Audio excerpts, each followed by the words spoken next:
the meeting. Okay, we're going to open up the meeting. Strafford Regional Planning Commission Policy Committee meeting, Friday, July 20th, 2012. And if we could have everybody introduce themselves. I'm Brian Tapscott, Vice Chairman from the City of Somersworth. Marilyn Martin, Strafford Regional Planning Commission. Mark Ambrosi, Strafford Regional Planning. Dan Camara, Strafford Regional Planning. Lou Vita, Middleton. Cynthia Copeland, Executive Director, Strafford Regional Planning. Tony McManus, Dover. Tom Crosby, Maverick. Wayne Burton, Durham. Bob Jaffin, Rochester. Jeremy LaRose, Coast, alternate for Brad Nichols. Sandy Haynes, Rochester. Bill Cody, Durham. Ed Comeau, Brookfield. Ken Ortman, Rochester. Glenn Davison, New Hampshire DOT. Bill Connor, Somersworth. Okay, are there any staff communications?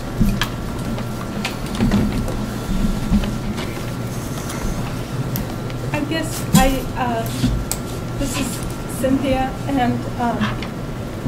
I'm not really sure what my schedule's going to be in August. So my daughter's having a baby boy August 8th, and I'm going to take the full amount of time that I need to be a first-time grandmother, and she's asked me to help her out. So somewhere between August 8th and August 15th is the due date, and I'm going to be out for a while. This is my summer vacation, but it's very indefinite, and I don't really know when, but sometime in August this is going to happen. I know nature will follow through. Nobody stays in there forever, right? So that's, you'll have to bear with us a bit. We have vacations. Marilyn's going on vacation. Kyle and Dan are going on vacation. Mark's already been, but we're trying to work this out to cover everything. And this is the wild card in coverage for the office for the next month. So it is what it is, and it's a wonderful event. And I'm setting everything up so we'll have coverage as best we can. Congratulations. Thank you. Yes. Any other staff communications? No. Okay. Action items. We have a draft of the MPO minutes of May 18th, 2012. Is there a motion to approve? So moved. Motion by Bob. Second. Second by. All in favor, say aye. Aye. Opposed? Abstain? Okay. Just abstain. 2 abstentions. 3 abstentions. Who was the third abstention? Those two and... Yeah. These two here. Oh, okay. Okay, I'm sorry. All right, moving on to Intelligent Transportation Systems Architecture. Dan will speak about this, and then after, Chairman will ask for a motion. Full screen. Okay. Hopefully you're all excited for another great ITS presentation here. 3 minutes, right? Yeah. I know we've been kind of hammering away at this. So let's see, it's been about 6 months now. We started back in January, but we have some final documents.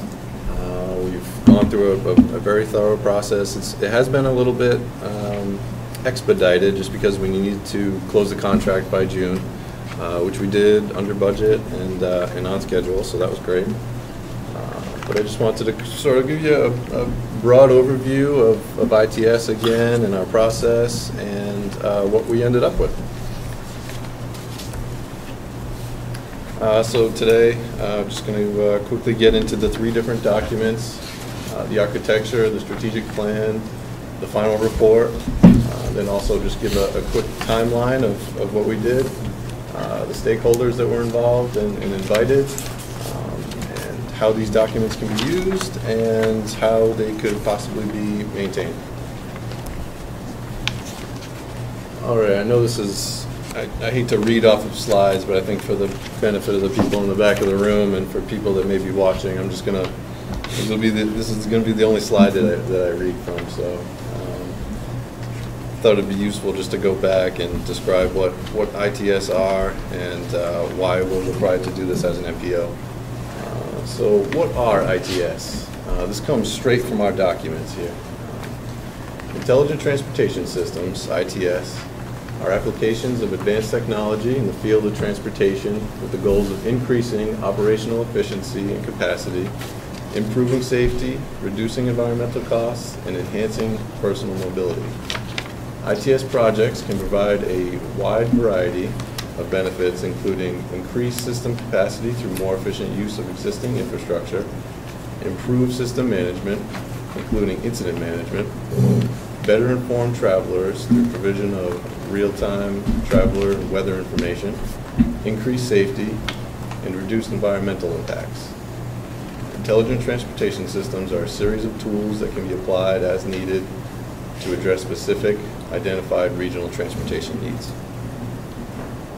And why are we required to do this as an MPO? This development of a regional ITS architecture and plan is part of the federal requirements meant to encourage regional integration of transportation systems. The Transportation Equity Act for the 21st century of T21, which was enacted in 1998, promoted the integration through a focus on interagency and multimodal coordination. And it included a requirement for ITS projects funded through the Highway Trust Fund, including the Mass Transit Fund, to conform to the national ITS architecture and applicable standards. In January 2001, a federal highway rule and FTA policy, Federal Transit Authority, was published that implement the ITS requirement of T21. The rule/policy defines conformance with the national ITS architecture and adherence of ITS projects to a regional ITS architecture that's developed based on the national ITS architecture. And there's the reference down there. For reference, the Federal Highway and FTA policy are attached in the appendices A and B, and that's appendices A and B of our updated architecture document. So it's just a quick recap of what ITS is and why we're required to do it as an MPO. And again, the boundaries of our regional plan incorporate our region, the Strafford region, but also the Rockingham region. So this was a joint effort between the Strafford Regional Planning Commission and the Rockingham Regional Planning Commission. And the time frame for this is a 10-year time frame, so it's important to keep that in mind. This isn't a huge wish list or going very far into the future. It's a fairly short-term plan spanning out till 2022. Okay, diving into the regional ITS architecture. Like I read in that first slide, we have the national ITS architecture that's really our base for the regional architecture. We have to follow that national architecture, but when we're doing our regional level plans, we can add regional context. So that's really the idea behind the ITS architecture.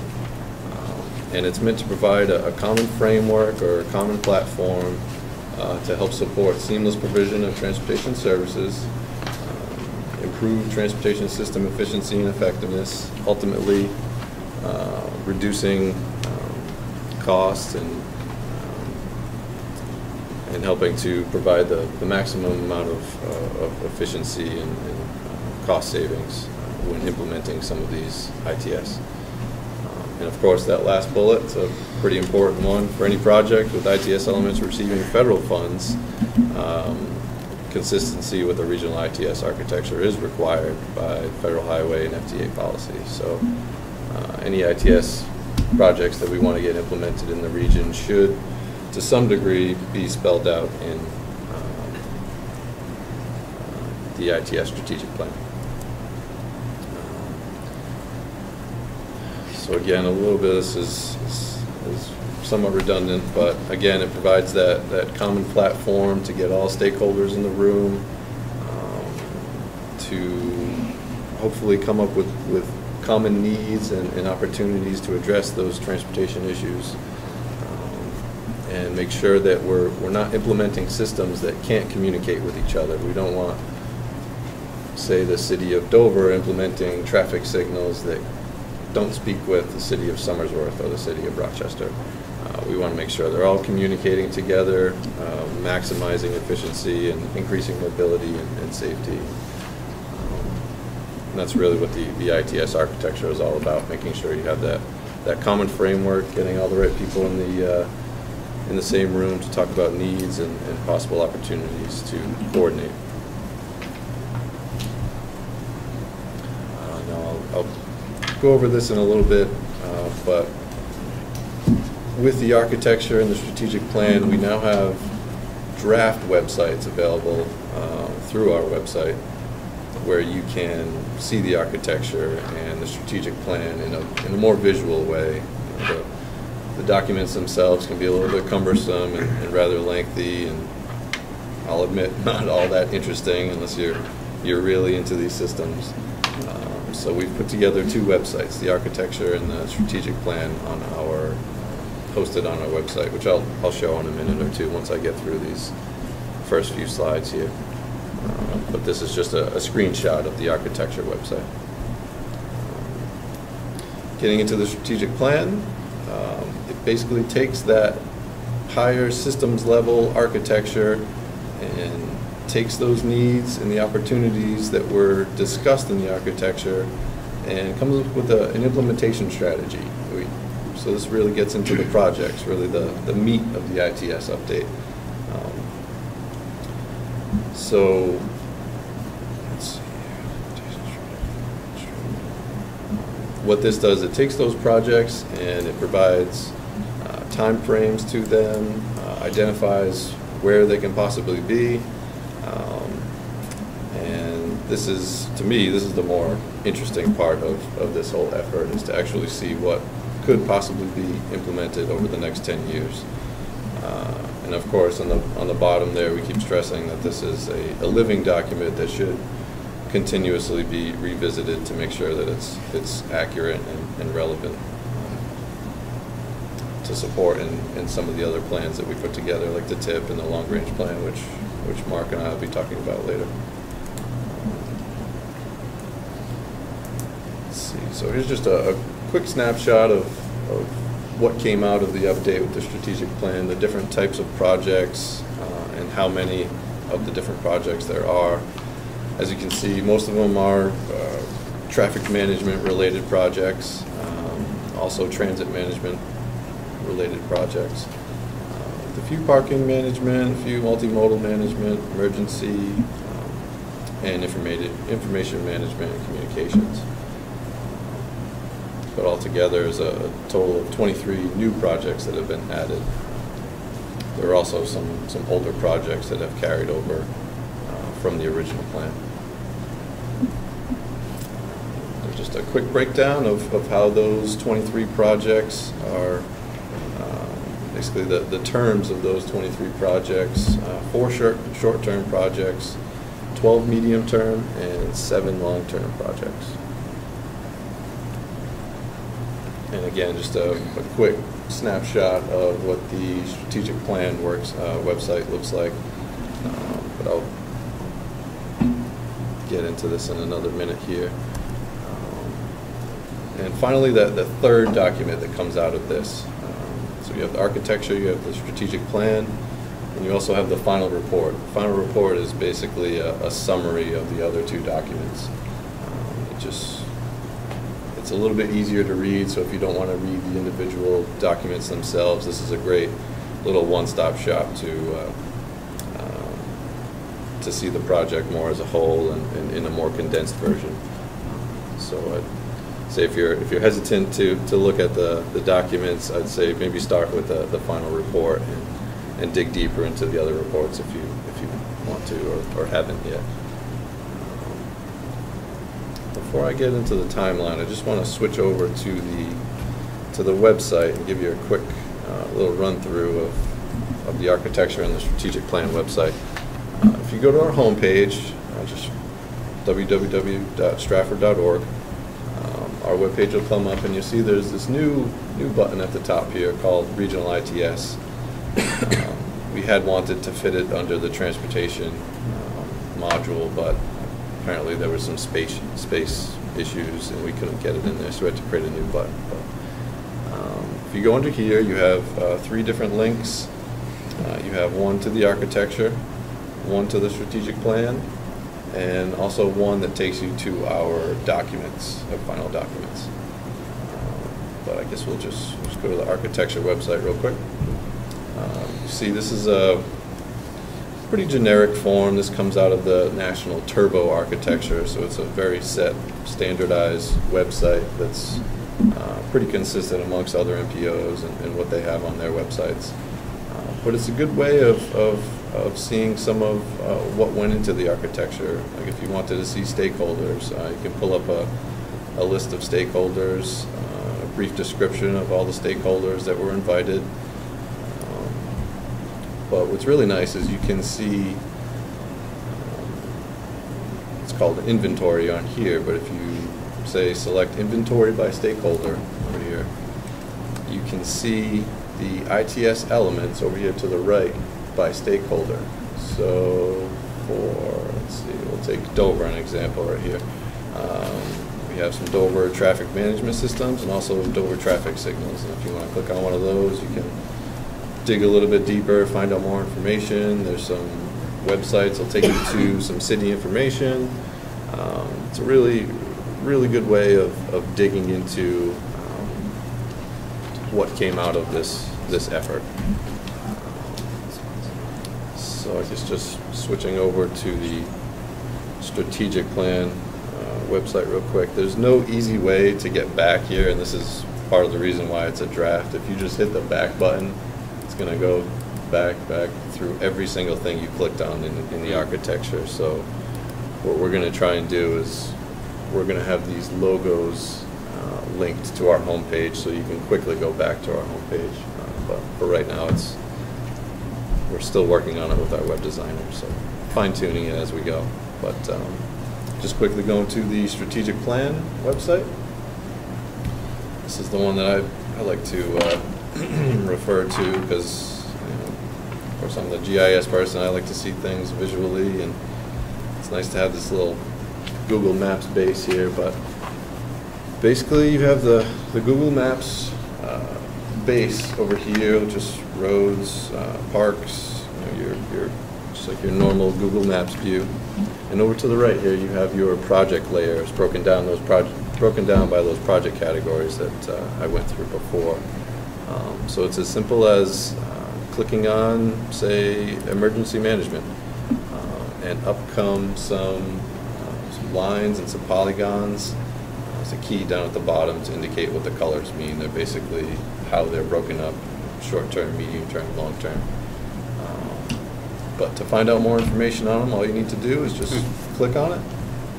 A little text box pops up, has the reference number in the plan, project title, description, goes through a rough cost estimate, and all the information that we went through our working advisory group and stakeholder meetings. So it's a very nice visual way to see what's in our strategic plan.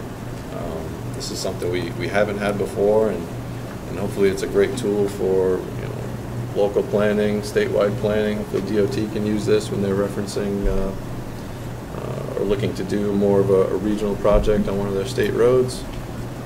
But we see this as a great tool that we can use moving forward, and of course keep up to date as projects get implemented or new projects get put into the plan later on down the road. But that's just a quick update. Also up here at the top, if you want to see the Strafford and Rockingham boundaries, you just click on those two check boxes up here. Just turns on polygons that highlight the area where we were focusing on. So that's just a quick little run through there. Getting back to the presentation.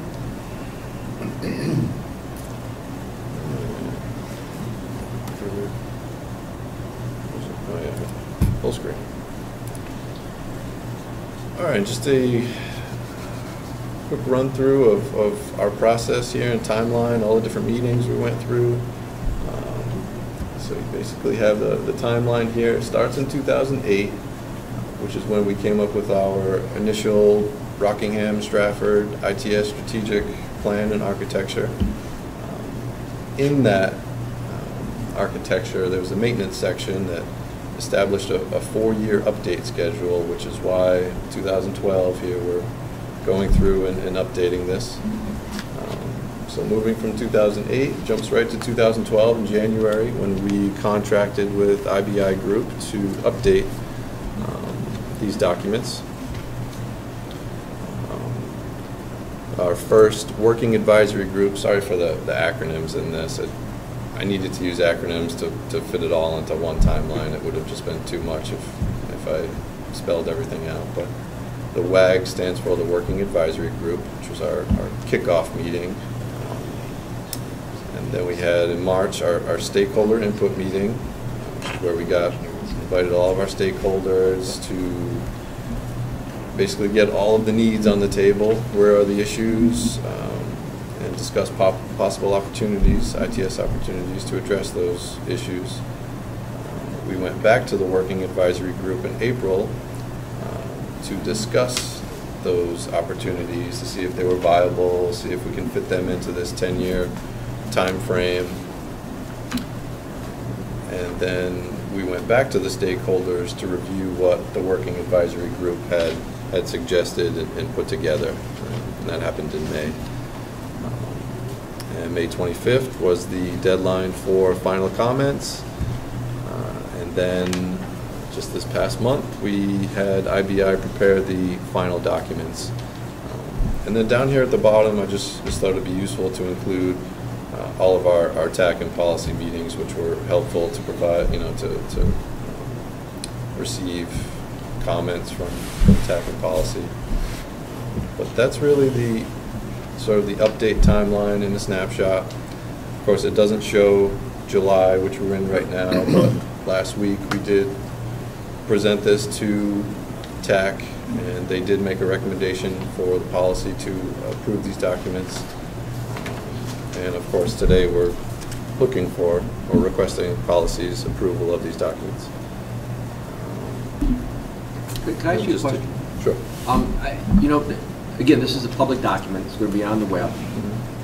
And I don't think it's a really good idea to have all sorts of acronyms without an easy way to figure out what those are. Okay. So is there a way either on the slides themselves to have a little section, or to have one of those kinds of things where you hover over it and so TAC comes out to Technical Advisory Committee? Sure, yeah, that's not a problem. What I'll do is I'll probably put just a little text box on here as a little key. Right. I can probably fit that in one of the corners and get those acronyms. We just use acronyms so much, but sure. for folks who are not familiar with it, it's going to be really Sure, confusing. yeah. Thank you. Good suggestion.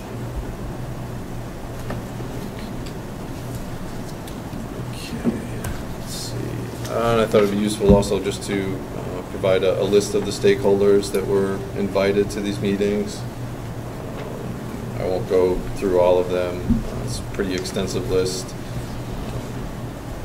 But I think it's worth highlighting that we invited all cities and towns, planning and public works departments, and emergency management directors.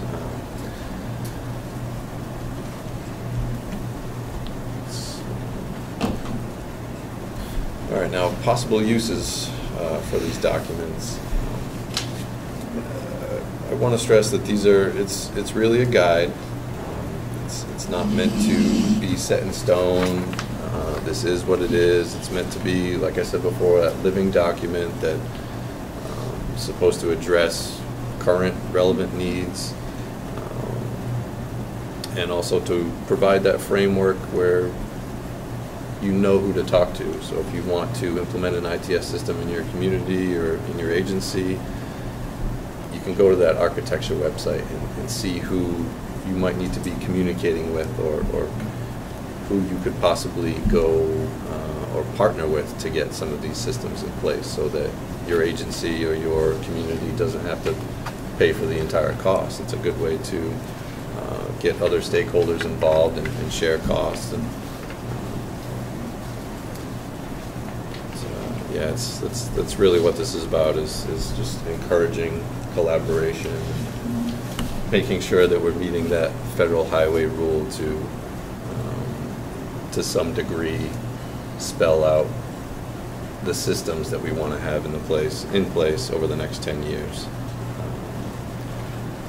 So I think that's, oh, of course, yeah, the maintenance section also too, before I wrap this up, I just wanted to again stress about the living document situation.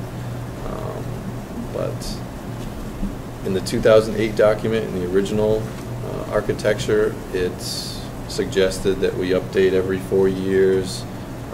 That's meant to run in tandem with the long-range transportation plan update. But what we may want to consider is possibly creating a standing ITS coordination committee that doesn't meet too often, maybe once or twice a year.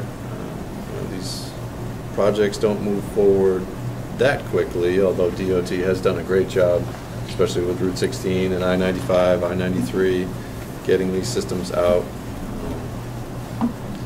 But I guess, we certainly don't have to decide on it right now, but we could have a little discussion about it if you want to, possibly getting some interested volunteers together for an ITS coordination committee where we can revisit our needs and revisit our possible ITS solutions and keep that plan up to date. Make sure that communities and agencies have projects in there to allow for federal funding. So I guess that's one thing to consider moving forward, rather than waiting another 4 years to do a really robust update. Maybe it's worth doing smaller updates, say every year or so, or at least revisiting it and getting some interested volunteers in the same room to talk about it. So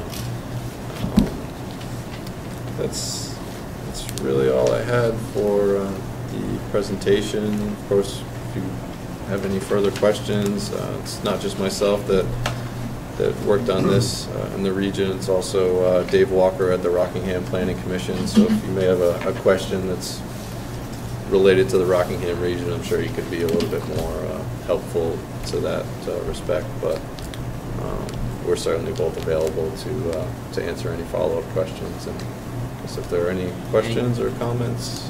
Any questions for Dan? Great job, Dan. Thanks, Brian. Tony, excuse me, go ahead. When we're looking at the projected costs for these things, okay. Are they in present-day dollars or are they in anticipated? They are based on, I believe, anticipated costs. So IBI put this together. We didn't come up with these costs. What they looked at were current costs for similar type projects, and then they just applied inflation factors based on that short-term, medium-term, or long-term designation that we gave them. And they are an estimate too. It's in most cases you'll see a range. It won't just be one figure. It'll be most likely somewhere between here and here. Right. Yep. Can you go back to the slide for the stakeholder list? Sure. I see cities and towns. When you had the working group meetings, what cities and towns were present? And I don't mean officials on the commissions, I mean the public. There are full lists in our architecture that state who went to each meeting. So if you're looking for an exact list of who attended each meeting, that was all recorded and put into the final document. So I guess I would refer you to the ITS architecture to get that exact list. It goes through each meeting and states who was at each meeting. I didn't want to list, I was just asking, did the public attend these meetings? Did the public attend? People from the public. I don't know off the top of my head, but